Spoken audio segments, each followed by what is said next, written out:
Bienvenidas, mentes curiosas. ¿Conocéis la historia real de Aníbal, el célebre general cartaginés que estuvo a punto de derrotar a la antigua Roma y cambiar la historia de Occidente y del mundo?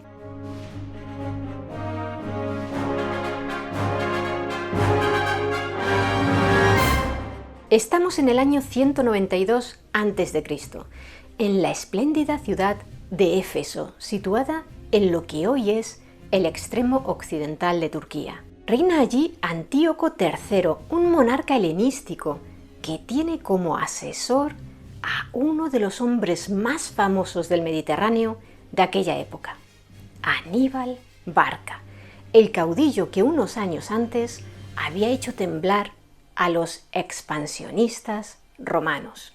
Tras ser vencido por Roma y exiliado de su Cartago natal por las intrigas de sus paisanos y enemigos, Aníbal deambulaba por el Mediterráneo ofreciendo sus servicios, a la manera de los condottieros italianos del Renacimiento. Tenía 55 años, pero conservaba el vigor que lo había caracterizado, su prestigio y el odio a los romanos, que en Éfeso era una buena carta de presentación, ya que Antíoco III estaba a punto de entrar en guerra con ellos. Unos 200 años después, el historiador romano Tito Livio narró una conversación que, pese a ser con casi toda seguridad falsa, dice mucho de quién era Aníbal. Según escribió Tito Livio, en ese 192 a.C. llegó a Éfeso una delegación diplomática romana en la que figuraba Publio Cornelio Escipión, el general que 10 años antes había vencido a Aníbal en la decisiva batalla de Zama, librada muy cerca de Cartago, en la actual Túnez. Escipión, al que sus compatriotas habían apodado el africano por su triunfo, quiso charlar con el que había sido su peor enemigo. Aníbal accedió, aunque sabía que los visitantes pretendían hacerle caer en desgracia ante Antíoco III y llevárselo cargado de cadenas para exhibirlo en el foro de su ciudad antes de ejecutarlo. Abrió fuego el noble romano, preguntando al cartaginés quién era el mejor general de la historia, a lo que el miembro de la familia Barca contestó: Alejandro, rey de los macedonios. Y el segundo, prosiguió el africano. Pirro, dijo su rival. Cuando Escipión le pidió el nombre del tercero, Aníbal no dudó en dar el suyo propio. Divertido, el romano le preguntó: ¿qué habrías dicho si me hubieras vencido? En ese caso, respondió Aníbal, habría contestado que yo era superior a Alejandro, Pirro y todos los generales. El episodio refleja bien qué idea tenían los romanos del guerrero a quien temieron, odiaron y respetaron como a nadie, descrito así por Livio. Tenía una enorme osadía para arrostrar los peligros y una enorme sangre fría ya dentro de ellos. Ninguna acción podía cansar su cuerpo o doblegar su espíritu. Soportaba igualmente el calor y el frío, comía y bebía por necesidad física, no por placer. Iba de cabeza al combate, pero era el último en retirarse una vez iniciado el mismo. El propio Livio enumera también los supuestos defectos del personaje: crueldad inhumana, perfidia, ningún respeto por la verdad, ninguno por lo sagrado, ninguna consideración por los juramentos, ningún escrúpulo religioso. ¿Nos podemos fiar de estas descripciones? Muy poco o nada. La historia la escriben los vencedores y no conservamos relatos cartagineses sobre nuestro protagonista. En resumen, nuestra visión de Aníbal es la de sus enemigos, aunque en el último siglo los historiadores han ido aportando objetividad al asunto. El punto de vista lo es todo. Las llamadas en Roma guerras púnicas, púnico es sinónimo de cartaginés, se conocieron en Cartago como guerras romanas. Lo cierto es que no sabemos nada de Aníbal como persona, al margen de sus acciones bélicas y políticas. Sí resulta innegable que fue un líder extraordinario, admirado casi sin interrupción desde hace 2 milenios por otros generales. Todavía hoy se estudia en las academias militares cómo planteaba las batallas y cómo gestionaba su heterogéneo ejército. Y se sigue especulando con lo que habría pasado si hubiese rematado a Roma cuando la tenía de rodillas. ¿Hablaríamos una lengua derivada del púnico y no del latín? ¿Habríamos vivido en un imperio cartaginés? ¿Y hasta qué punto habría sido este diferente del romano? La historia de Occidente y con ella la del mundo habría sido otra de no ser por el glorioso fracaso del hijo de Amílcar Barca. Para entender la figura de Aníbal es imprescindible conocer en qué contexto vino al mundo, el de un enfrentamiento entre Roma y Cartago por controlar el Mediterráneo occidental y central. Un choque geopolítico que iba a marcar el futuro hasta un punto que ninguno de los contendientes sospechaba. ¿De dónde había salido Cartago? La fundaron a finales del siglo IX a.C. colonos fenicios procedentes de la ciudad de Tiro, ubicada en el sur del Líbano. Tuvieron buen ojo porque eligieron como emplazamiento una elevación sobre un magnífico puerto natural a unos pocos kilómetros al nordeste de la actual Túnez. Los fenicios basaron su economía en el comercio y eso los llevó a convertirse en extraordinarios navegantes, tanto que llegaron a las islas británicas e incluso al centro de la costa occidental de África. Fundaron colonias por todo el litoral mediterráneo, varias de ellas en lo que hoy es España, como Gádir, la actual Cádiz, Ebusus, Ibiza o Sexi, que hoy es Almuñécar. Cartago, en púnico Cartadast, que significa ciudad nueva, era una colonia más, pero acabó siendo el centro de la cultura fenicia. Sus habitantes supieron convertirla en una gran urbe cosmopolita en la que se integraron muchos nativos, un fenómeno rastreable en la leyenda de su fundación. Según el mito, una princesa de Tiro llamada Elisa o Dido huyó de su ciudad por intrigas políticas. Acompañada por sus partidarios, desembarcó en el lugar donde se levantaría Cartago. Dido pidió a un reyezuelo local, un tal Giarbas, que le cediera un terreno donde instalarse con los suyos. Giarbas, un personaje bastante insolente, le regaló a Dido una piel de buey y le dijo que le entregaría el espacio de tierra que dicha piel ocupara. ¿Qué hizo la astuta princesa? Cortó la piel en tiras muy finas y las usó para trazar el perímetro de la futura Cartago. Giarbas se enamoró de ella, pero sus artes de seducción no le funcionaron y optó por acosarla. Incluso la amenazó con la guerra si no se casaba con él. Sin embargo, ella siguió sin ceder y prefirió suicidarse para evitar el conflicto. Como casi siempre hay un rastro de verdad en la leyenda. Seguramente los migrantes de Tiro tuvieron que negociar su asentamiento con los locales, algo común en la época, cuando no ganárselo por las armas. Una vez en pie la ciudad, su prosperidad atrajo a numerosos africanos e incluso europeos, de forma que se convirtió en una urbe abierta y mestiza, un crisol de culturas, aunque predominara la fenicia, sobre todo entre la élite. La versión romana del mito fundacional cartaginés es distinta. La hallamos en la Eneida, publicada en el 19 a.C. por Virgilio, el poeta favorito de Augusto, primer emperador de Roma. En este famoso poema épico y propagandista de la grandeza latina, el héroe troyano Eneas escapa de la destrucción de su ciudad a manos de los griegos. Tras una accidentada navegación, arriba a Cartago, donde Dido se enamora de él, y ambos mantienen un romance hasta que Eneas debe partir por orden de Júpiter, que le tiene reservado otro destino. Y aquí llega el dramón, porque la despechada reina se suicidó.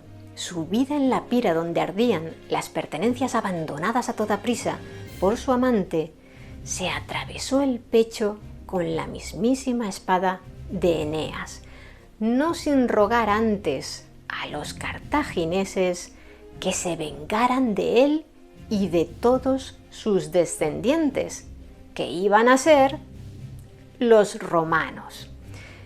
Pues sí, Eneas llegó al Lacio, donde se casó con Lavinia, hija del rey llamado Latino, y así nació la estirpe que iba a luchar contra Cartago en el futuro. Tras su fundación, Cartago fue creciendo como una ciudad con proyección exterior, una oligarquía comercial con su asamblea y su senado. Era una talasocracia, es decir, una potencia naval, también poderosa en tierra, ya que había consolidado los fértiles territorios ganados a los númidas, que eran jinetes nómadas, y los pueblos libios. En el siglo III a.C. tenía el Mediterráneo occidental y central sembrado de factorías y colonias, y una presencia importante en las Baleares, Cerdeña, Córcega, Sicilia, el norte de África y la península ibérica. Gracias a las rutas comerciales abiertas por su magnífica flota, llegaban a Cartago todo tipo de bienes y materias primas, las últimas novedades tecnológicas, comerciantes, artesanos, artistas, eruditos e ingenieros. Aristóteles alabó la constitución de la ciudad, que atrajo también a mercenarios galos, griegos, hispanos, itálicos y norteafricanos. Cada vez más helenizada, el mismo Aníbal era políglota y hablaba griego. Cartago era una urbe moderna, expansionista y tan abierta a las influencias externas como fiel a sus raíces culturales y religiosas. Por su parte, los romanos, campesinos ligados a la tierra y ajenos a las artes de la navegación, compartían algunas cosas con los cartagineses. Su forma de gobierno también era una oligarquía. Por mucho que hubiera instituciones que ejercían de contrapeso para que nadie acumulara demasiado poder, la última palabra era la del Senado, un círculo dirigente compuesto por unas cuantas docenas de familias de las que salían los cónsules, los magistrados de más alto rango. Durante siglos, la comunidad romana fue imponiéndose a sus vecinos, primero en la región del Lacio y luego en el resto de la península itálica, a costa de guerras que vencía su disciplinado y muy agresivo ejército, compuesto por hombres libres que, llegado el momento, cambiaban el arado por la espada sin gran dificultad. Metro a metro, tratado a tratado, Roma se adueñó de la península itálica, hasta convertirla en una federación militar de pueblos y ciudades bajo su control. Su potencia demográfica, su rica agricultura y su estabilidad política constituían sus grandes bazas. El conflicto entre aquellas dos potencias expansionistas cercanas parecía inevitable. Sin embargo, Roma y Cartago mantuvieron durante siglos una buena relación, basada en los sucesivos tratados que fijaron las zonas de influencia de cada una. Toda Italia para los romanos, y Cerdeña, Sicilia, el sur de Hispania y el norte de África para los púnicos. La ruptura de ese equilibrio de poder, fruto del ansia de botín de los romanos en Sicilia, condujo a mediados del siglo III a.C. a uno de los conflictos más largos y sangrientos de la antigüedad, las guerras púnicas, que duraron 6 décadas. ¿Cómo empezó la primera y por qué condujo a la segunda? en la que Aníbal desplegaría todo su genio militar. Sicilia, muy rica en recursos naturales, era además una isla estratégica dada su ubicación. Quien la controlara sería el policía del Mediterráneo y el árbitro de sus rutas comerciales. A partir del siglo VIII a.C. se llenó de colonias griegas, a menudo enfrentadas. Durante su expansión, los cartagineses se adueñaron de su extremo occidental. En ese contexto, prendió la mecha el conflicto entre Siracusa, una de las colonias griegas sicilianas, y los mamertinos, piratas del sur de Italia, que se hicieron con la ciudad de Mesina. El rey Herón II de Siracusa no estaba dispuesto a tolerar esta nueva amenaza en la región oriental de Sicilia, donde era el líder más poderoso, y venció en batalla a los mamertinos. Estos dudaron entre pedir ayuda a Roma o a Cartago, rival de Siracusa, y optaron finalmente por los latinos.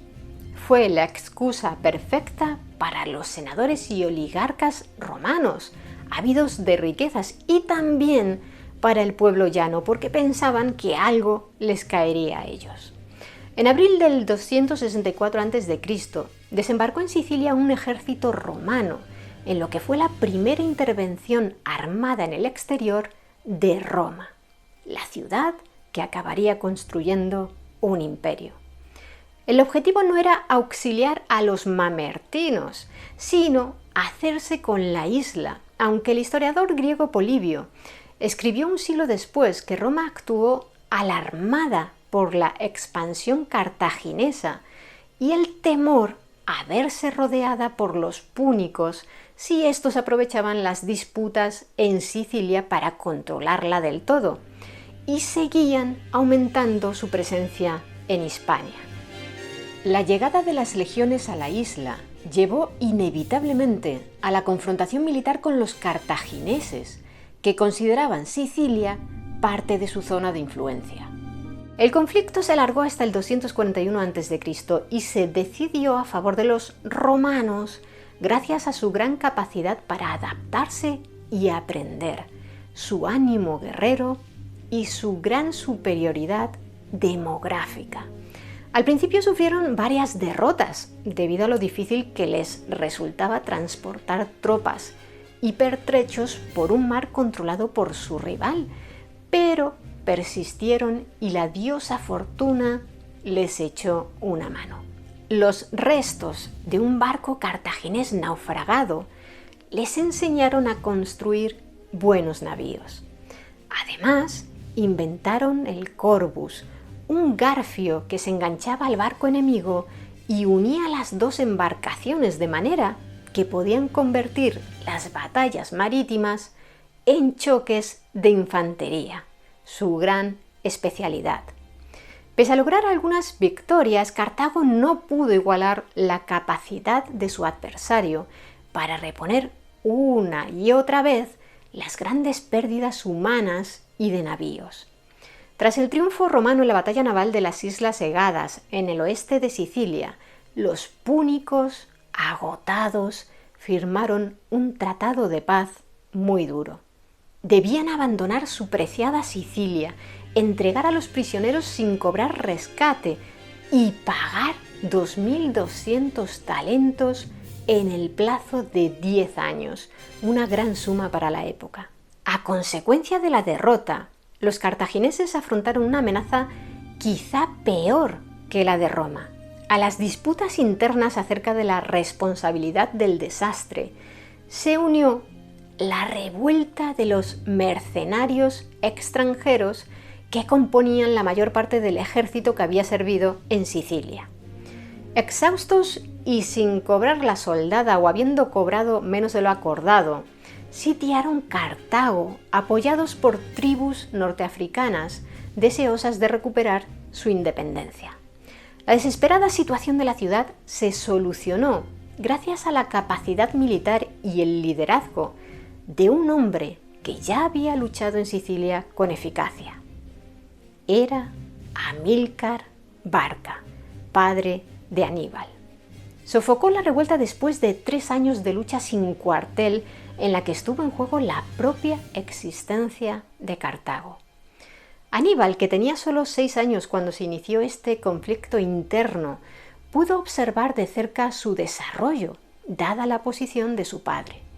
Aprendió lecciones que aplicaría en el futuro. Había que evitar, siempre que fuera posible, los episodios bélicos en el entorno de Cartago, y era imprescindible tratar bien a los mercenarios, núcleo del ejército. Pero, ¿quién era este Amílcar? De sobrenombre Barca el Rayo, procedía de una familia noble consolera, implicada en el gobierno de la antigua colonia fenicia desde hacía mucho tiempo. Tras gestionar con éxito la lucha contra los mercenarios, ganó peso político. Después de la agotadora guerra con Roma y el crítico trienio de luchas intestinas, en Cartago todo eran dudas y escasez. Para colmo, los romanos habían aprovechado la coyuntura para hacerse con Cerdeña e imponerles nuevos tributos. Los oligarcas cartagineses se dividieron en 2 bandos con ideas distintas sobre la forma de superar la delicada situación. El liderado por el rico aristócrata Janón sostenía que lo mejor era dejarse de aventuras marítimas y expandirse por los territorios circundantes del norte de África para explotar sistemáticamente sus recursos agrícolas. El plan complacía a los terratenientes, pero implicaba guerras de conquista contra pueblos que acababan de poner a Cartago al borde del precipicio. El otro bando, encabezado por el clan Barca, los Bárcidas, defendía la tradicional política de expansión ultramarina. Aumentaba el riesgo de volver a chocar con Roma, pero la popularidad del victorioso Amílcar y el resentimiento contra los romanos inclinó a los ciudadanos por la segunda opción. El progenitor de Aníbal obtuvo un mandato supremo sobre Libia. Durante la revuelta mercenaria lo había compartido con Janón y aprovechó el viento a favor para imponer su política revanchista. Hispania jugaba un papel clave en sus planes y por eso marchó allí tan pronto como pudo, acompañado por un ejército mayoritariamente mercenario, con unidades númidas y libias. La expedición bordeó la costa por tierra hasta el estrecho de Gibraltar y allí embarcó rumbo a Gadir. En el séquito de Amílcar figuraban sus 3 hijos varones: Aníbal, el primogénito, un niño de solo 10 años pero que ya había visto mucho, y los menores Asdrúbal y Magón. ¿Por qué Hispania? Los fenicios primero y sus sucesores, los cartagineses después, tenían presencia allí desde siglos atrás. Sus centenarias ciudades y factorías funcionaban como centros para el comercio con distintos pueblos nativos a los que conocían bien y con cuyas élites mantenían vínculos. Además de importantes recursos agrícolas, la península ibérica poseía grandes yacimientos de metales tan preciados como la plata, el plomo y el estaño, y sus belicosas tribus proporcionaban excelentes mercenarios. Controlar esas riquezas ayudaría a pagar las indemnizaciones de guerra impuestas por Roma, pero la intención última de Amílcar era convertir Hispania en una de las bases del renovado poder de su ciudad. Por eso se arriesgó a que un ejército cartaginés operara por primera vez en el territorio continental europeo y por eso se arriesgó a preocupar de nuevo a los romanos, algo que obviamente acabó sucediendo. Durante 8 años, Amílcar recorrió el tercio sur de la península, tejiendo alianzas, combatiendo con los pueblos rebeldes al dominio cartaginés, incorporando a sus filas soldados locales y haciendo acopio de riquezas gracias a los generosos yacimientos mineros y otros recursos. Aníbal acompañó a su padre en algunas campañas contra tribus iberas, en las que adquirió experiencia militar y diplomática, además de conocimiento de los nativos y su entorno. Y algo muy importante, el manejo de soldados en campaña. Sabemos que durante sus primeros años en Hispania, Aníbal recibió las lecciones de preceptores como Sósilo de Esparta, que le dieron una sólida formación a la griega y le proporcionaron lecturas clásicas. Al parecer hablaba indistintamente griego, púnico y varios dialectos norteafricanos, y con los años aprendió alguna lengua ibérica, además de latín. Polibio relata que cuando Aníbal alcanzó los 10 años de edad, Amílcar le hizo jurar odio eterno a Roma. La mayoría de los historiadores piensan que es un episodio falso, una anécdota fabricada por los romanos para transmitir a la posteridad que la Segunda Guerra Púnica se debió solo al rencor de los cartagineses. Valerio Máximo, otro escritor latino, divulgó que Amílcar había calificado a sus hijos de manada de leones destinada a destruir Roma. También suena a propaganda justificatoria. En el invierno del 229 al 228 a.C., una desgracia cambia la vida de Aníbal. Su padre muere en una escaramuza con los oretanos cerca de Gelique, lugar de localización incierta que algunos especialistas identifican con el actual Elche de la Sierra, un pueblo de la provincia de Albacete.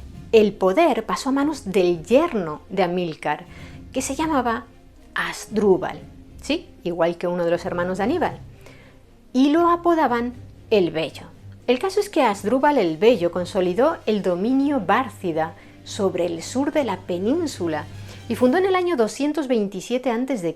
una ciudad con el mismo nombre que la metrópoli, Cartadast, la Cartagonova de los romanos, la Cartagena de hoy. Considerada el mejor puerto natural del Mediterráneo hispano, con pesca abundante y cercana a los recursos mineros, demostraba que los herederos de Tiro estaban allí para quedarse. ¿Qué hacía Aníbal mientras tanto? Las fuentes relatan que pasó un tiempo en su Cartago natal y que en el 224 a.C. regresó a Hispania para dirigir destacamentos de jinetes númidas, una tarea que le granjeó una gran popularidad entre los soldados. Un par de años antes, Asdrúbal el Bello había llegado a un acuerdo con los romanos, cada vez más molestos con los avances púnicos. Ambas potencias fijaron un límite para sus actividades militares en la península ibérica, el río Iber, el norte para las legiones, el sur para los norteafricanos. Existe un vacío en lo que sabemos de la vida de Aníbal entre el 224 y el 221 a.C., año en el que Asdrúbal el Bello fue asesinado, al parecer por un esclavo celtíbero, que vengó así la muerte de su antiguo señor, el rey Tagus, que había sido crucificado por orden del líder cartaginés. Obviamente Aníbal debió de seguir al mando de unidades militares porque los soldados lo eligieron por aclamación como sucesor de Asdrúbal, puesto que confirmó la Asamblea de Cartago. A los 26 años Aníbal se convirtió en el cargo militar cartaginés más importante. El joven caudillo demostró enseguida que el pacto de su cuñado Asdrúbal el Bello con los romanos no tenía nada que ver con él y que se consideraba legitimado para intervenir en toda Hispania. Acometió varias campañas de exploración y saqueo que lo llevaron muy lejos de sus bases, al territorio de los Bacceos, donde tomó el Mantiqué, la actual Salamanca, y Arbocala, Toro. En el camino de vuelta cayó en una emboscada tendida por los carpetanos cerca de Toledo, pero la superó dando una de sus primeras lecciones tácticas. La caballería númida y los elefantes fueron demasiado para aquel pueblo de origen celta. Estas victorias fulminantes, el gran botín y los tratados con varios pueblos antes hostiles o fuera del área controlada por los cartagineses consolidaron la posición de Aníbal, también en su ciudad natal, donde había no pocos adversarios de los bárcidas. Para apuntalar el dominio púnico en tierra extraña y los vínculos con sus aliados, recurrió al matrimonio, como ya hiciera un siglo antes su admirado Alejandro Magno, al desposar a Roxana, hija de un noble de Bactria. En el caso de nuestro protagonista de hoy, la elegida fue Himilce, destinada a un enlace por interés, celebrado en la primavera del 220 a.C. en Cartago Nova, en el templo de Tanit, la diosa más importante del panteón cartaginés. Himilce resultaba un excelente partido, ya que era hija de Mucro, el rey de la bien fortificada Cástulo, situada a 5 kilómetros del actual Linares, que estaba rodeada de riquezas mineras.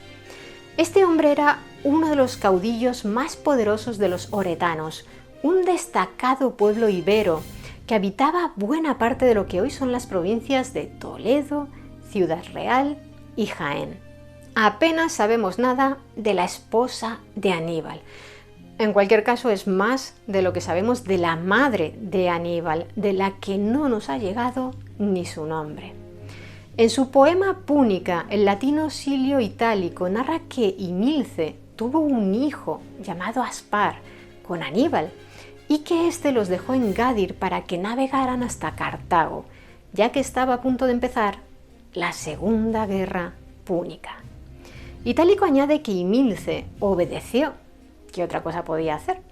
Aunque a regañadientes.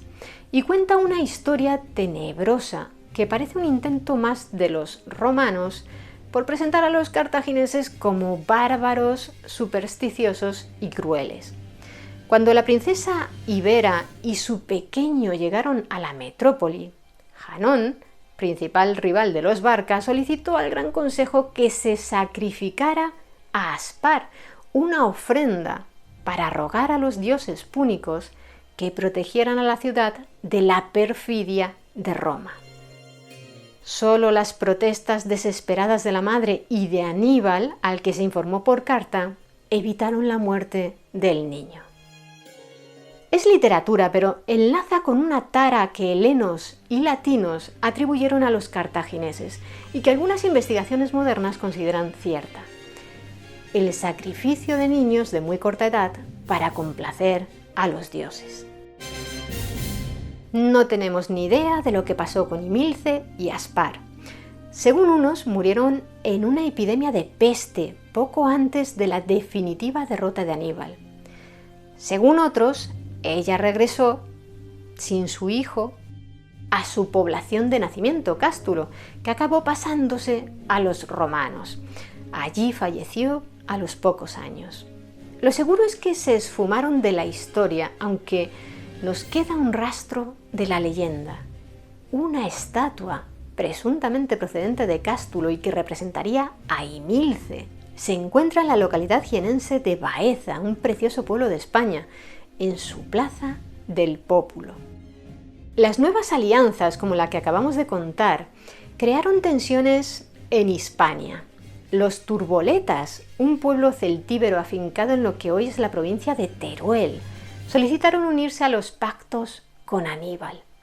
Sagunto, una ciudad ibera enredada en un conflicto con los turboletas, se asustó y pidió protección a Roma, que prometió dársela.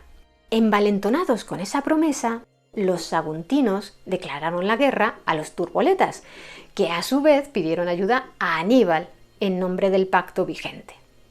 Aníbal solicitó explicaciones a los saguntinos y estos, confiados en recibir la asistencia de Roma, le plantaron cara.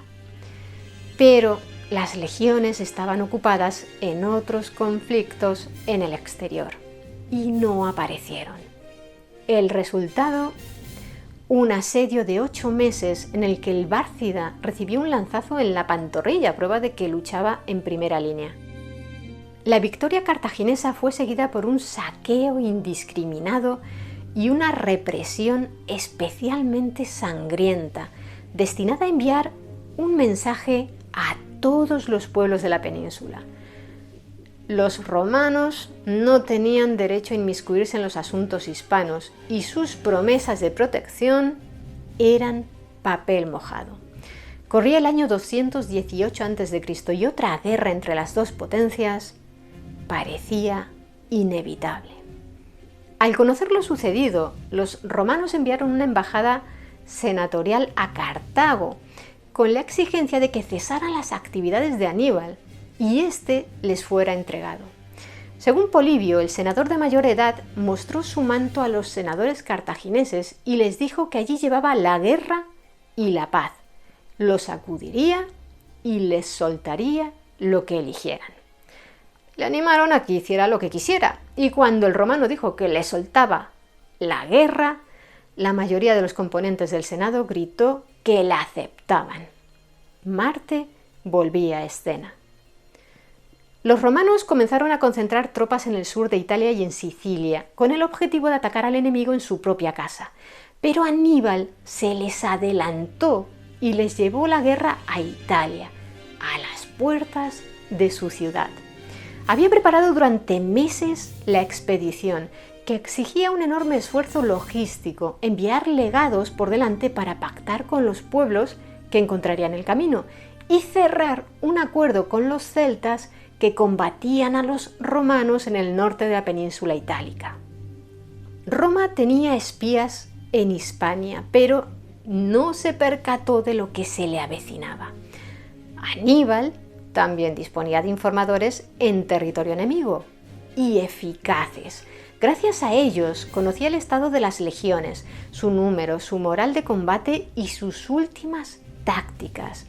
Sabedor de que se enfrentaría a una infantería superior a la suya, se dedicó a reforzar la caballería y mejorar su coordinación. Un gran acierto, como pronto se vería. En mayo del 218 a.C., Aníbal abandonó Cartago Nova con su ejército rumbo al norte. El movimiento por tierra se debió en parte a la debilidad de la flota cartaginesa, mermada tras la Primera Guerra Púnica. Pero no dejaba de ser una jugada muy arriesgada, porque tendría que atravesar los Pirineos, transitar por el sur de la Galia, quizá mientras combatía, cruzar los temidos Alpes y plantarse en las llanuras del norte de la península itálica, la entrada de la guarida de la loba romana. ¿En qué estado llegarían sus hombres si es que lo lograban? ¿Cuántos caerían por el camino?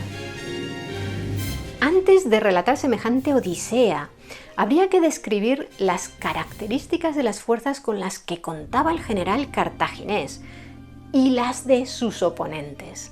Hacia la mitad del siglo IV a.C., los ciudadanos de Cartago decidieron que las campañas en el exterior se librarían con mercenarios foráneos y que los locales se reservarían para posibles conflictos en el norte de África. En la época de los Barca apenas había soldados cartagineses entre sus tropas. Los púnicos se reservaban para ellos los puestos de mando y dirigían un heterogéneo conglomerado de mercenarios que Fernando Quesada Sanz, catedrático de Arqueología en la Universidad Autónoma de Madrid y experto en los conflictos bélicos de la antigüedad, enumera así: tropas de ciudades tributarias libias, aliados númidas e iberos, y mercenarios iberos, celtíberos, galos y ligures, además de elefantes con conductores indios y contingentes de otros especialistas mercenarios como honderos baleares.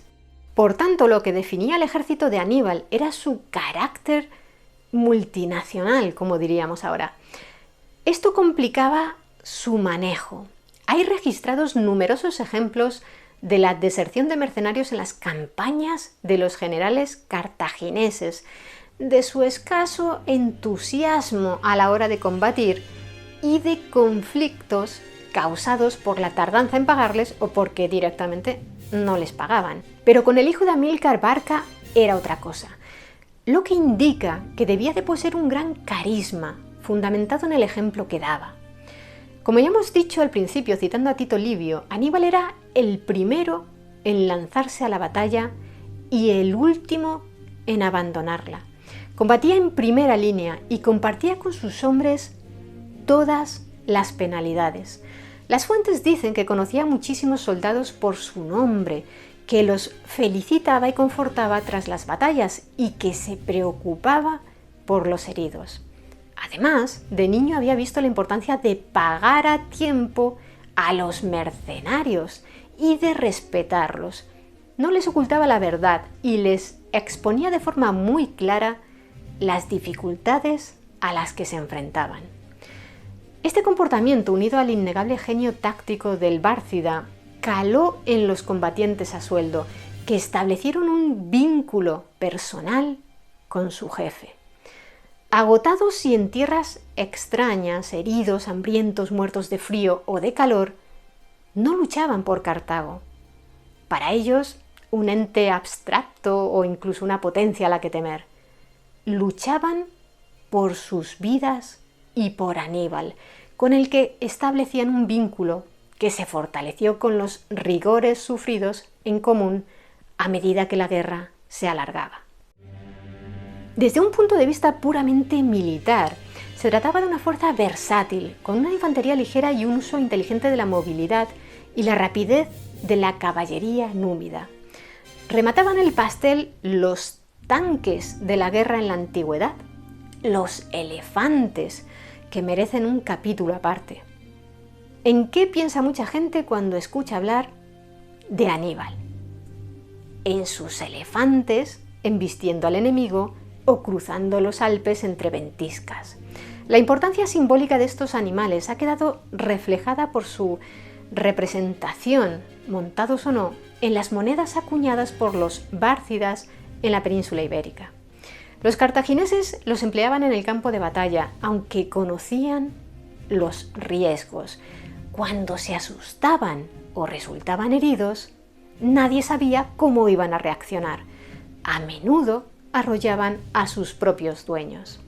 Tito Livio cuenta que los cornacas, cuidadores, domadores y guías de los elefantes, llevaban consigo un martillo y un cincel para atravesar el cráneo del animal cuando ya no podían controlarlos. Pese a estos inconvenientes, los emplearon muchos ejércitos de la antigüedad y también los romanos. Su principal utilidad era la de romper las líneas de infantería enemiga y desorganizar su caballería, y aterrorizaban a quienes los veían por primera vez. Aníbal los tuvo siempre en sus filas. Las fuentes dicen que partió con unos 40 de estos animales, aunque en las llanuras italianas ya solo le quedaba uno, a lomos del cual cruzó los pantanos del Arno. Más adelante le llegaron de África más ejemplares. ¿Cuál era la especie de elefante que servía a los cartagineses? La mayoría de los expertos creen que se trataba del elefante del Atlas, una subespecie del elefante norteafricano extinguida en tiempos de los romanos. Era de menor tamaño que el elefante africano y el asiático, lo que, según el profesor Fernando Quesada, indica que no llevaba torre ni guerreros, solo uno de los citados cornacas, especializados en la conducción de estos paquidermos. Las monedas de plata acuñadas por los Barca en Hispania apoyan la idea de que se trataba de esos elefantes de menor tamaño, aunque es probable que Aníbal recibiera algunos ejemplares procedentes de Asia más grandes y capaces de cargar con torres y 2 o 3 combatientes. En cuanto al tamaño del ejército, es muy difícil estimarlo, y no hay que olvidar que los historiadores de la antigüedad solían exagerar, y a menudo mucho, el número de tropas. En la actualidad existe cierto consenso en que serían algo más de 50.000 efectivos en la infantería y unos 10.000 jinetes, y las fuentes dan un número exacto de elefantes del que conviene desconfiar. 37. Poco sabemos del camino hasta los Pirineos de la fuerza expedicionaria, salvo que se produjeron escaramuzas con algunas tribus nativas. Es probable que el trayecto no fuera por la costa, para que los romanos descubrieran su marcha lo más tarde posible. Antes de cruzar la cordillera pirenaica, Aníbal reorganizó su ejército y dejó atrás a tropas para consolidar el dominio sobre los nuevos territorios conquistados. Ya en la Galia, aceleró la marcha para alcanzar los Alpes antes de que llegara el frío. Los romanos, mientras tanto, ya habían descubierto sus intenciones. ¿Qué estrategia eligieron para hacerle frente? Uno de los 2 cónsules en ejercicio, Tiberio Sempronio Longo, marchó a Sicilia. Su objetivo era usar la isla como base para llevar la guerra al norte de África y amenazar Cartago. El otro cónsul, Publio Cornelio Escipión, se trasladó a Masalia, la moderna Marsella, para calibrar la potencia de la fuerza enemiga y, si era posible, detener su avance. Ya hemos descrito al ejército cartaginés, pero ¿cómo era el de su adversario? Lo componían sobre todo ciudadanos romanos, la mayoría de ellos campesinos propietarios, algo que lo distinguía de sus rivales.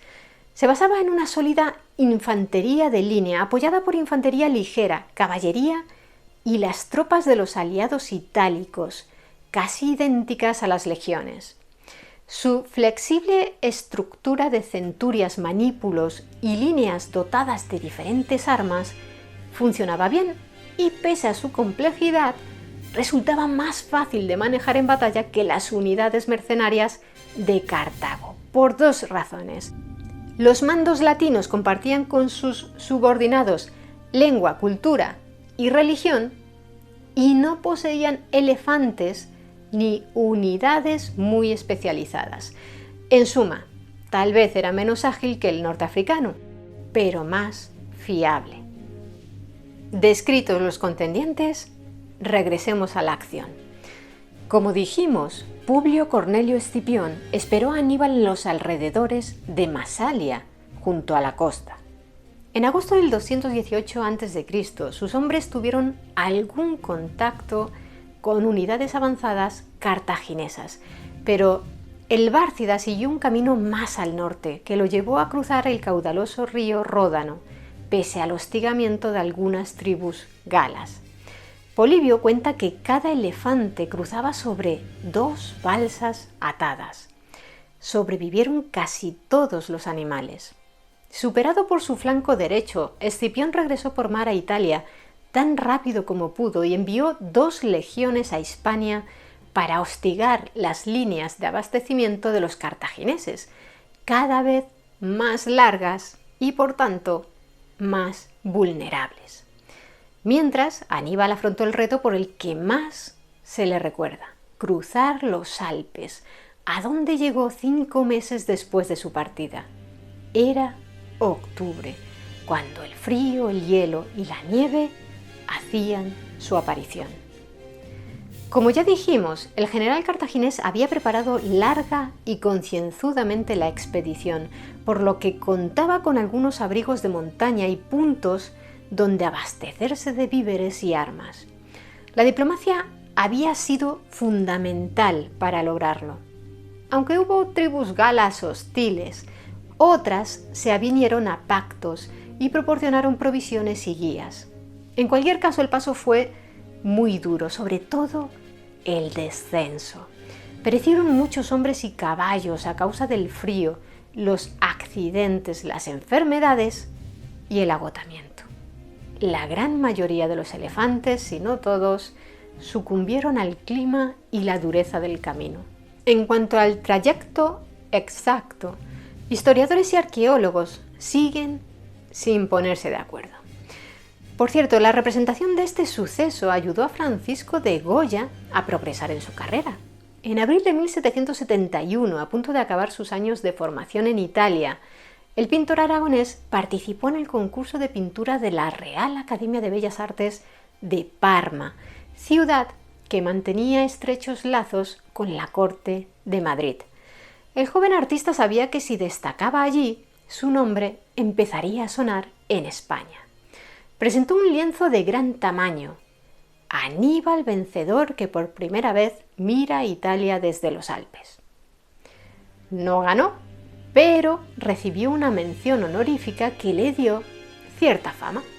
El general cartaginés no aparece como el típico héroe impasible, sino preocupado. Es la marca de Goya, siempre interesado en reflejar las emociones humanas. Pero volvamos con nuestro protagonista de hoy. Cuando llegó al Valle del Po, el ejército estaba extenuado y debilitado por las bajas. Algunos historiadores contemporáneos han criticado a Aníbal, lo han acusado de deficiencias logísticas y una mala elección de la ruta, que tuvo resultados terribles. Alegan que unos años después, su hermano Asdrúbal repitió la hazaña con mucha más facilidad. ¿Quién sabe? Lo cierto es que ya en la península itálica, el general cartaginés demostró su capacidad tanto militar como diplomática. Sus hombres recobraron fuerzas con rapidez y las bajas se cubrieron con celtas de las tribus del lugar, viejas enemigas de los romanos. A partir de ese momento el Bárcida arrolló a su paso, derrotó a varias tribus de la Italia cisalpina y destrozó a las fuerzas romanas que le salían al paso. Escipión se apresuró a atacarle cerca del río Tesino, pero fue barrido por la caballería númida e incluso resultó herido. En diciembre, Sempronio Longo, el otro cónsul en ejercicio, lanzó a la batalla 2 ejércitos trasladados a toda velocidad desde Sicilia, donde se habían estado preparando para partir a África. Aníbal demostró su genio táctico. Al amanecer, parte de su caballería ligera atacó el campamento legionario. Los romanos los contuvieron y los númidas huyeron.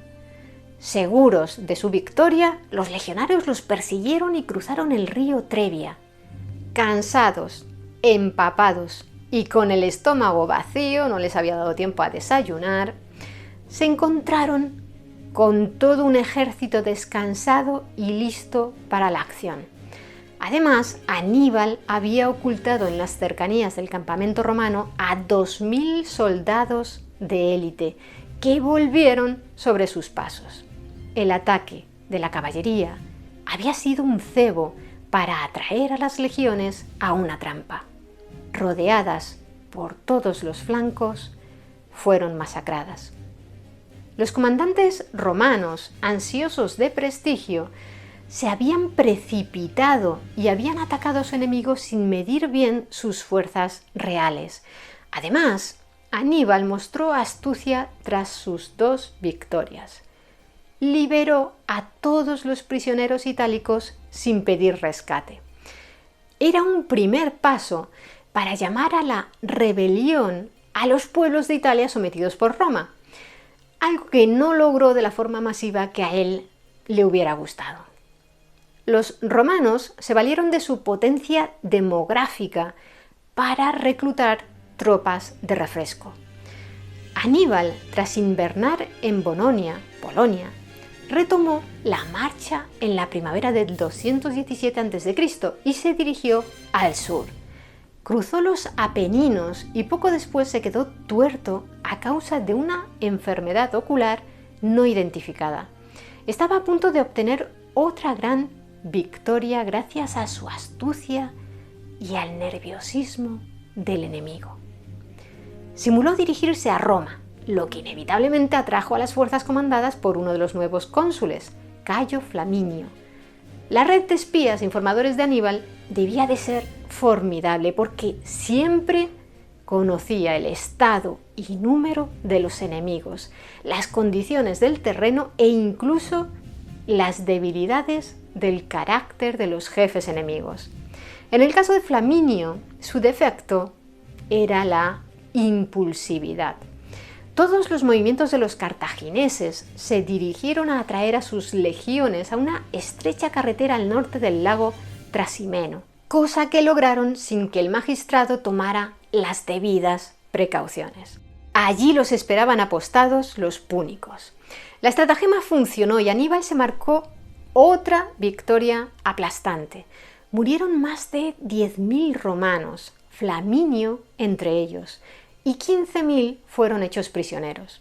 Volvió a liberar a los capturados itálicos y se dirigió al sur por el litoral oriental. Saqueó los fértiles campos de Apulia, territorio que forma el tacón de la bota de Italia. Informó a Cartago de sus victorias, solicitó refuerzos y se instaló en el sudeste italiano a descansar. Mientras, en Roma reinaba el terror. Aníbal había destrozado 3 ejércitos consulares como si fueran de papel. Era lo nunca visto. El Senado se reunió durante varios días seguidos sin interrupción y el pueblo pedía soluciones. Finalmente, los senadores optaron por nombrar dictador a Quinto Fabio Máximo, un veterano de 63 años que había sido varias veces cónsul y poseía experiencia militar. Entre los romanos de entonces, la palabra dictador no tenía el significado que le damos hoy. Era un cargo excepcional con una duración de 6 meses y quien lo ostentaba ejercía un poder absoluto, sobre todo en lo militar. Solo se usaba en situaciones muy graves. Y esta lo era. Fabio Máximo fue elegido por su temperamento tranquilo. Los mandos romanos se habían precipitado en sus acciones y habían caído en todas las trampas de Aníbal, que siempre lograba entablar combate en las condiciones y los terrenos más favorables para sus intereses. Había que cambiar de táctica y el experimentado dictador así lo hizo. Se dedicó a recuperar a las tropas, prepararlas y reclutar a nuevos soldados. Evitó las batallas campales y se limitó a operaciones de hostigamiento, mientras el Bárcida saqueaba a su antojo Campania y Apulia. Al menos los romanos lograron no sufrir nuevas derrotas estrepitosas, pero el enemigo podía aprovechar el tiempo para hacerse más fuerte, acumular botín, recibir más refuerzos y seguir sembrando la discordia entre los aliados itálicos de Roma. La actitud del dictador empezó a irritar a los suyos, que lo apodaron cunctator, es decir, el dubitativo o el que retrasa. El prudente Fabio cumplió escrupulosamente la ley y abandonó su cargo cuando tocaba. Se eligió a 2 nuevos cónsules, Cayo Terencio Varrón y Lucio Emilio Paulo, que reclutaron tropas con la idea de atacar cuanto antes. Reunieron 8 legiones, a las que se unieron las levas de los aliados itálicos. Era un imponente ejército de 80.000 hombres que doblaba en número al púnico. Así que decidieron ir al encuentro del invasor. Aníbal, bien informado de los pasos del enemigo, se preparó para la inminente batalla. Tomó Cannas, una base romana en el sudeste de Italia, situada en una amplia llanura junto a un río, el terreno ideal para las maniobras de su caballería ligera. Consciente de que su infantería no resistiría el ataque frontal de los numerosísimos legionarios, confió en la experiencia y la engrasada coordinación de sus versátiles unidades. Por su parte, los romanos creían que su masa de infantería sería demasiado para el enemigo, que acabaría cediendo por mucho que su caballería atacara la línea central romana por los flancos. No tuvieron en cuenta que muchos de sus reclutas eran inexpertos que iban a entrar en combate con grandes veteranos que habían visto de todo. Así, el 2 de agosto del 256 a.C., tuvo lugar la batalla más sangrienta de la antigüedad, que resultó en el día más negro de la historia de Roma. Se dice que en Cannas murieron 50.000 de sus combatientes, entre ellos el cónsul Lucio Emilio Paulo y numerosos senadores y que 10.000 legionarios cayeron prisioneros. ¿Cómo pudo suceder? Aníbal comenzó perturbando el avance romano con sus honderos baleares y sus lanceros libios. A la par, el centro de la infantería de mercenarios celtas e hispanos retrocedió ordenadamente, mientras que sus alas corrían hacia adelante para luego girar y formar una especie de caldera en la que el enemigo se metió solo. El tiro de gracia corrió a cargo de la caballería númida, celta e hispana, que tras poner en fuga a los jinetes romanos de ambos flancos, retrocedió y cerró el cerco de las legiones, que fueron masacradas. Y aquí llega el gran interrogante de la historia de Aníbal. Con el enemigo destrozado después de sufrir 3 terribles derrotas, coronadas con una cuarta aún más demoledora y con una parte considerable de los itálicos de su lado, ¿por qué no se dirigió a conquistar Roma? Todo son hipótesis. Las fuentes clásicas dicen que sus propios oficiales le pidieron hacerlo, y Tito Livio atribuye esta frase a Maharbal, uno de sus lugartenientes. Sabes vencer, Aníbal, no sabes aprovechar la victoria. Entonces, ¿estamos ante un táctico grandioso y un mal estratega sin visión política? Los historiadores llevan siglos discutiéndolo. Unos dicen que el vástago de Amílcar Barca cometió un solo error en su carrera, pero decisivo: no ir a por Roma cuando ésta vivía su momento de mayor debilidad. Otros sostienen que no lo hizo porque, pese al triunfo en Cannas, sus tropas también salieron mal paradas y que por tanto no contaba ni con fuerzas suficientes ni con una estructura militar lista para un ataque frontal o un asedio a una urbe amurallada de gran tamaño. No olvidemos que el cartaginés tenía grandes problemas para sumar tropas a sus filas, mientras que Roma seguía disponiendo de un gran número de hombres en condiciones de combatir. Algunos especialistas apuntan otro motivo que podría haber sido clave en la decisión de Aníbal, quien, como su ciudad natal, estaba muy influido por los griegos. Él actuaba en gran medida como un príncipe helenístico, aunque jamás dejó de seguir las directrices de la metrópoli ni mostró pretensiones de realeza. En el ámbito helenístico, las guerras no se concebían como un acto de aniquilación del enemigo. Por lo general, se sucedían varias batallas y el vencedor imponía las condiciones de una paz más o menos duradera. Pero los romanos estaban hechos de otra pasta y no les entraba en la cabeza nada que no fuera vencer y destruir al contrario.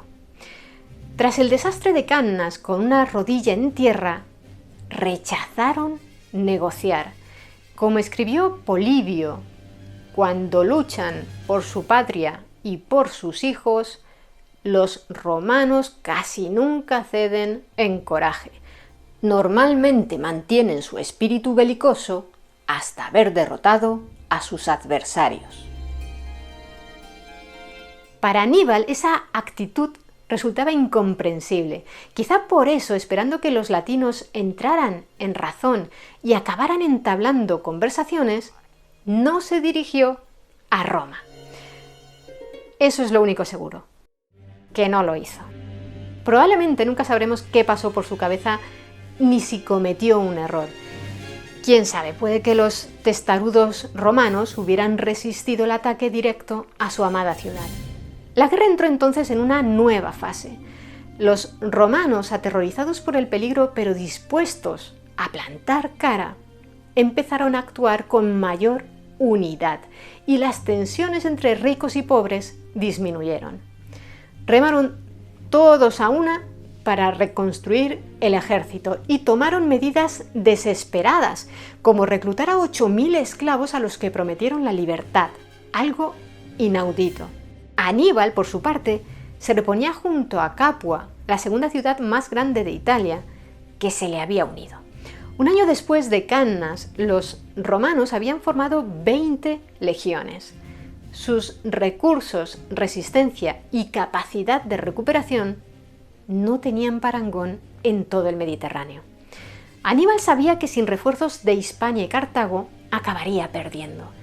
Los romanos también, y por eso incrementaron el control de las rutas marítimas, ya que su flota seguía siendo más potente que la cartaginesa. También reforzaron su presencia en Hispania, donde lograron debilitar al adversario y derrotarlo en varias ocasiones. Además, conservaron Cerdeña, pese a los ataques cartagineses. Una flota al mando de Marco Valerio Levino navegó hasta Macedonia para disuadir a su rey, Filipo V, de establecer un frente común contra Aníbal.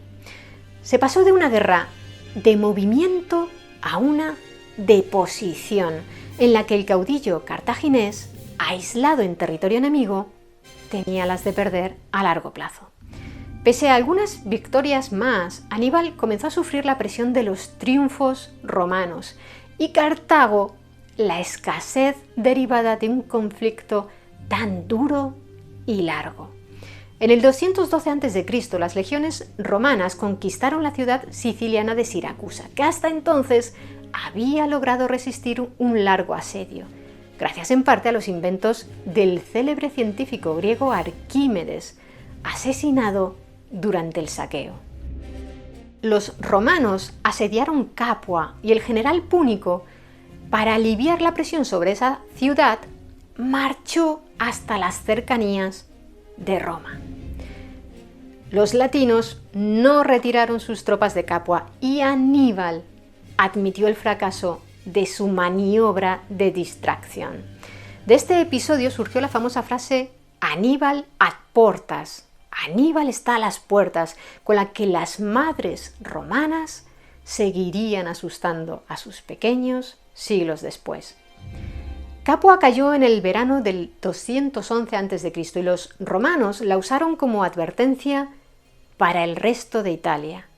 Sus élites fueron ejecutadas y su población esclavizada. La lucha continuó. Los famosos hermanos Escipión encontraron la muerte en una grave derrota romana en Hispania y Aníbal seguía invicto, aunque cada vez más solo. Los fatigados contendientes entraron en una fase de impasse durante la que surgió la figura de un individuo que acabaría siendo el vencedor de Aníbal, Publio Cornelio Escipión, hijo y sobrino respectivamente de los dos Escipiones recién fallecidos en combate en Hispania. Con solo 25 años recibió el nombramiento de procónsul, algo nunca visto, y se le encomendó la dirección de la guerra en la península donde habían perecido sus familiares. Las conquistas romanas de Siracusa, Capua y Tarento llenaron Roma de sabios y tesoros griegos que aceleraron la helenización de las élites latinas. También hicieron mucho daño a Aníbal, que sin embargo obtuvo varias victorias. Su talento militar seguía siendo formidable y su debilitado ejército muy eficaz. Pero no será en Italia, sino en Hispania, donde el viento soplará definitivamente a favor de los latinos. Publio Cornelio Escipión se plantó en la península ibérica donde había 3 ejércitos cartagineses, pero ninguno cerca de Cartago Nova. En un audaz y rápido movimiento digno de Aníbal, el joven romano se dirigió directamente a la principal base púnica en Hispania y la tomó tras un breve asedio, ya que solo contaba con una guarnición de 1000 soldados. Fue un giro decisivo en la guerra porque los romanos se hicieron con el principal puerto púnico en el Mediterráneo occidental, un gran botín, armas y numerosos rehenes iberos que devolvieron a sus casas para ganarse el favor de los nativos. Corría el año 209 a.C. Repleto de confianza, Escipión dirigió sus legiones hacia el sur y en el 208 a.C. derrotó a Asdrúbal, uno de los hermanos de Aníbal, en Baécula, cerca del actual Bailén. Asdrúbal recompuso su ejército y marchó hacia el norte para repetir el recorrido de su familiar y apoyarle en Italia. Cruzó los Alpes más deprisa y con menos bajas que su hermano. Ya en la península itálica, avanzó hacia el sur, pero no pudo contactar con el mayor de los Barca para coordinarse. Si lo hubiera logrado, tal vez habría cambiado la historia. Sin embargo, los romanos aniquilaron a las fuerzas de Asdrúbal en el río Metauro. El cónsul Cayo Claudio Nerón se encargó de que el Bárcida supiera de la derrota de su hermano de una forma muy cruel y humillante.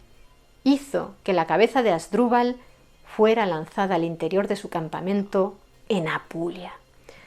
La horrorosa escena fue pintada en el siglo XVIII por Giovanni Battista Tiepolo en su lienzo Aníbal ante la cabeza de Asdrúbal. Mientras, Escipión continuaba su victoriosa campaña. Volvió a vencer a los púnicos en el año 207 a.C., esta vez en Ilipa, cerca de la actual Sevilla. Con Cartago Nova y las zonas mineras de Cástulo y Huelva en sus manos, tenía recursos más que suficientes para financiar la guerra. Gadir, la perla fenicia en el sur de Hispania, no tardó en caer. La presencia cartaginesa en la península ibérica se convirtió en historia cuando Magón, el otro hermano que le quedaba a Aníbal, huyó con las fuerzas que le restaban para unirse a la lucha en Italia. Cuando mordían la presa, los romanos ya no la soltaban. Su senado discutió cómo acabar de una vez con el debilitado Aníbal. Había dos bandos. El que seguía a Quinto Fabio Máximo, ¿recordáis al general dubitativo? Quería aplastar al cartaginés en suelo italiano. El de Escipión abogaba por llevar la guerra a Cartago y devolver al enemigo la jugada del principio del conflicto. Ganó el debate Escipión, que de inmediato empezó a preparar la invasión del norte de África que partiría desde Sicilia. Era el verano del 205 a.C. La soga se apretó sobre el cuello de Aníbal, que además no recibía suficientes refuerzos ni provisiones de Cartago, empeñada en recobrar Sicilia y Cerdeña. Se acercaba lo que el primogénito de los Barca tanto temía desde niño. La pelea se iba a librar en su tierra natal. En efecto, Escipión desembarcó en el norte de África en el 204 a.C. con un poderoso ejército. Se instaló unos 40 kilómetros al norte de Cartago y comenzó las operaciones que resultaron exitosas en gran medida gracias a la ayuda del rey númida Masinisa, que tras luchar para los cartagineses había cambiado de bando. Cartago no tuvo más remedio que negociar su rendición. Los púnicos aceptaron las duras condiciones que se les impusieron. Roma no ratificaría el tratado de paz hasta que Aníbal abandonara Italia. Se acordó un armisticio y el Bárcida aceptó la realidad. El ejército de su hermano Magón, su última esperanza, había sido aniquilado cerca de Milán en el verano del 203 a.C. Pese a su valentía y su genialidad militar, pese a mantener unido un ejército de individuos de culturas y orígenes muy diversos, la determinación romana y su disponibilidad de soldados muy superior lo obligaron a regresar al norte de África. Se instaló con sus 20.000 hombres en Hadrumetum, una región en la que la familia Barca poseía grandes territorios. En esa situación de calma tensa, un incidente inesperado reanudó las hostilidades. Los hambrientos ciudadanos de Cartago, quizá animados por el retorno de Aníbal, saquearon un convoy naval romano llegado para aprovisionar a las legiones de Escipión. La consiguiente escalada rompió el armisticio y condujo a la batalla de Zama, librada el 19 de octubre del 202 a.C., después de que, según Polibio y Tito Livio, el general romano y su homólogo cartaginés, que tenían respectivamente 34 y 45 años, mantuvieran un cara a cara del que no salió un arreglo pacífico. Las fuerzas en Liza estaban igualadas, unos 40.000 hombres por bando, pero Escipión contó con la caballería del chaquetero Masinisa, el caudillo númida del que hablamos antes, que desequilibró la balanza. La victoria convirtió en leyenda al romano, que recibió en su tierra el apodo de El Africano. Aníbal regresó a Cartago y él mismo, mejor conocedor de la situación que nadie, recomendó a sus compatriotas que aceptaran el nuevo tratado de paz presentado por Roma, aún más duro que el anterior.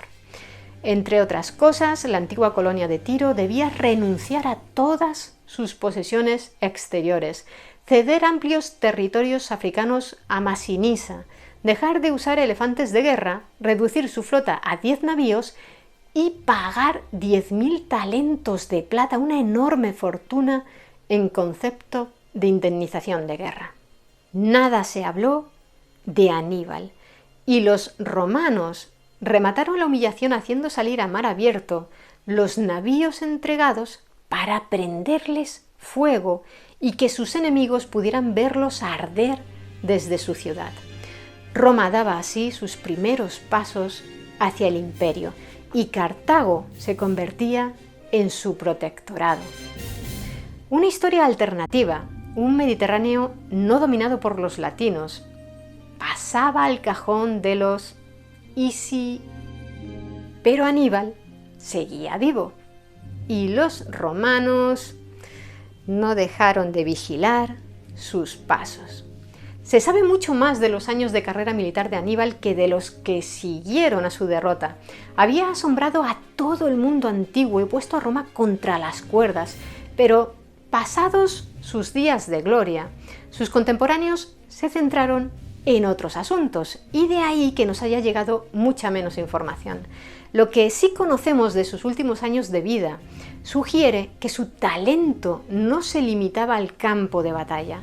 Sabemos, por ejemplo, que permaneció en Cartago entre los años 200 y 195 a.C., que superó los intentos de sus enemigos domésticos por hundirle y que se convirtió en un político reformista empeñado en recuperar la economía cartaginesa, arruinada por la guerra y la pérdida de territorios y de flota para comerciar, e hipotecada por su deuda con los romanos. También siguió al frente del ejército, reducido a la guarnición de la ciudad, pero finalmente abandonó el puesto, víctima de las presiones romanas sobre los oligarcas cartagineses. En el 197 a.C. fue elegido Sufete, uno de los dos magistrados principales de Cartago, homólogos a los cónsules romanos. Aprovechó para sacar adelante medidas contra los intereses de sus enemigos de la aristocracia, incluida una subida de impuestos, y establecer normas contra la corrupción y el caos fiscal. Cartago se recuperaba con notable rapidez. No obtenía recursos del exterior, pero tampoco gastaba en campañas militares por medio Mediterráneo, y la agricultura y el comercio mejoraban. La política de Aníbal le granjeó en casa tantos amigos como enemigos. Los dirigentes cuya corrupción había denunciado tramaron una conspiración para librarse de él. Acudieron a Roma para denunciar que el Bárcida pretendía unirse a Antíoco III, el rey de la dinastía seleucida con el que empezamos esta historia, quien planeaba conquistas en el oeste. Los romanos se frotaron las manos y dieron crédito al rumor. Enviaron una delegación senatorial a Cartago y Aníbal supo que había llegado su hora de marcharse, si no quería terminar encarcelado o muerto. Así lo hizo. Para congraciarse con los nuevos amos, las autoridades de su ciudad natal demolieron su casa e incautaron todo su patrimonio. ¿Qué hubiera sucedido si Aníbal hubiera seguido reformando y mejorando las finanzas de su patria? ¿Habría llevado el aumento de su prosperidad a otro choque con Roma? Sus enemigos prefirieron abortar esa posibilidad, por lejana que pareciera. A sus 52 años, Aníbal huyó al este del Mediterráneo, donde los tentáculos romanos aún no lo apretaban todo. Era una tumultuosa región dividida en reinos controlados por los sucesores de los generales de Alejandro Magno. Ciudades-estado, confederaciones y estados tribales, todos contra todos en una permanente guerra de baja intensidad, y mirando de reojo a los romanos, que parecían y eran la gran amenaza que asomaba desde Occidente. Aníbal pasó por Tiro y llegó a Éfeso, recientemente conquistada por Antíoco III. Este monarca, sabedor de que debería enfrentarse a Roma, recibió encantado al célebre guerrero, que podía informarle mejor que nadie sobre los romanos y su ejército. Sin embargo, no hay pruebas de que Aníbal planeara con el monarca Seleucida una guerra contra la urbe que cruza el Tíber. Es una hipótesis que debemos a los historiadores latinos, deseosos de justificar la persecución del general cartaginés y la intervención de las legiones en el este del Mediterráneo. Los paisanos de Aníbal también propagaron esas falsedades y la situación se caldeó hasta el punto de que Roma envió a Éfeso una delegación senatorial para pedir explicaciones y malmeter entre el rey y su huésped. Se volvieron con las manos vacías y la guerra entre Roma y Antíoco empezó poco después. Derrotado en Grecia, el Seleucida regresó a Éfeso para defender su reino y encargó a Aníbal que consiguiera una flota en Fenicia para proteger Asia Menor. La obtuvo, pero fue destruida por los barcos de la isla de Rodas, aliada de los romanos. El conflicto entre Roma y el Imperio Seleucida terminó en el 189 a.C. con la batalla de Magnesia, una victoria aplastante de los latinos, que por primera vez luchaban en Asia. De inmediato pidieron a Antíoco III que les entregara a Aníbal, pero en un último acto de generosidad el soberano lo dejó escapar. Nuestro protagonista volvía a estar en el filo de la navaja. ¿Dónde ir? Cada vez quedaban menos estados o ciudades no sometidos al poder romano. Al parecer pasó por Creta y luego llegó hasta Armenia, bien adentro de Asia Menor. Allí pasó un breve tiempo al servicio del rey Artaxias, diseñando la capital que éste pretendía construir. Pero la larga mano de Roma llegaba también hasta ese país y el Bárcida se trasladó a la corte de Prusias I de Bitinia, un reino del noroeste de Asia Menor enemistado con los romanos. Tampoco allí pudo vivir tranquilo. En el 183 a.C., el legado romano Tito Quincio Flaminino se presentó ante Prusias I y Aníbal, viejo y cansado, comprendió que no tenía escapatoria.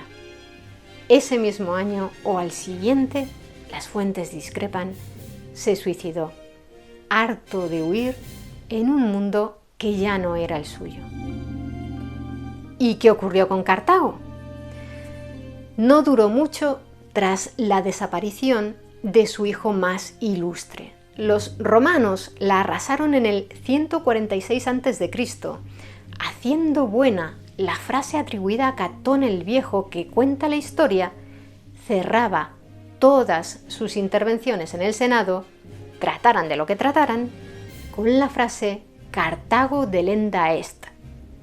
Cartago debe ser destruida. ¿Y vosotros, qué opináis de la historia de Aníbal? ¿Creéis que si hubiera llegado a vencer a los romanos, viviríamos hoy en un mundo muy diferente? Me gustaría que nos lo contarais abajo en los comentarios. Y si queréis conocer más historias interesantes, suscribíos a nuestro canal. Muchas gracias por estar ahí, Mentes Curiosas. Nos vemos en el siguiente vídeo.